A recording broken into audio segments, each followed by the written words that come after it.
Leonidas of Sparta stood at the narrow pass of Thermopylae, the weight of history pressing down upon him as he gazed at the horizon.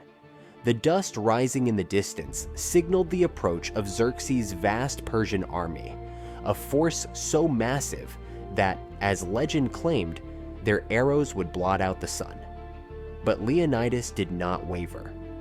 With only 300 of his finest warriors at his side, along with a few thousand Greek allies, he prepared for a battle that would echo through the ages. This was not merely a stand against an empire, it was a defiance of tyranny itself.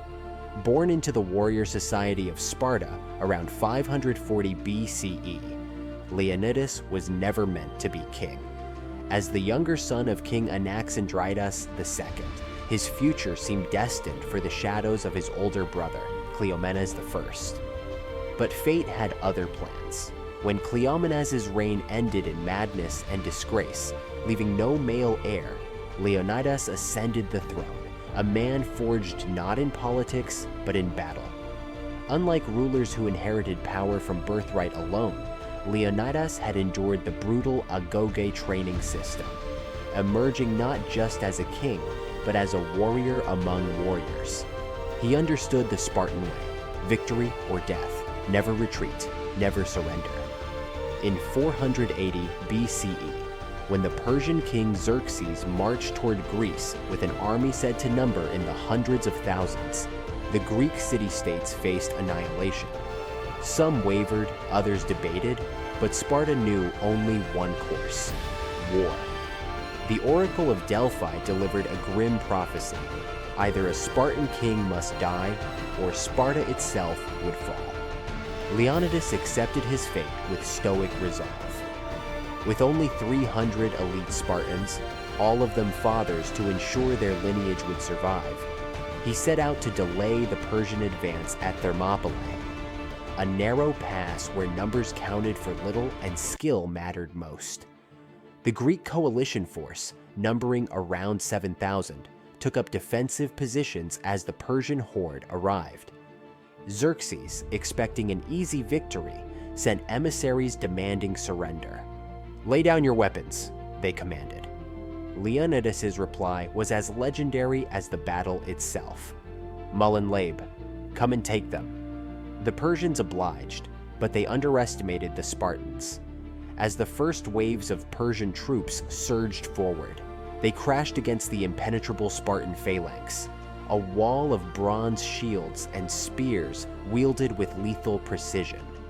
For 2 days, the Greeks held firm, cutting down thousands of Persians while suffering minimal losses. Xerxes, growing frustrated, unleashed his elite immortals, his most feared warriors. But even they faltered against the disciplined Spartans, who fought with unyielding ferocity, using the terrain to their advantage. Victory seemed possible, but treachery sealed their fate. A Greek traitor named Ephialtes revealed a hidden mountain path to the Persians, allowing them to outflank the defenders. When Leonidas learned of the betrayal, he knew the battle was lost. He dismissed the bulk of the Greek forces, choosing to remain with his 300 Spartans, along with 700 Thespians and 400 Thebans, who refused to flee. They would not surrender. They would fight to the last man. As dawn broke on the third day, the Spartans made their final stand. Surrounded, outnumbered, but unbroken, they fought with ruthless efficiency, their spears shattering, their swords flashing in the morning sun. When their weapons failed, they fought with their fists, their teeth, anything to take another enemy down.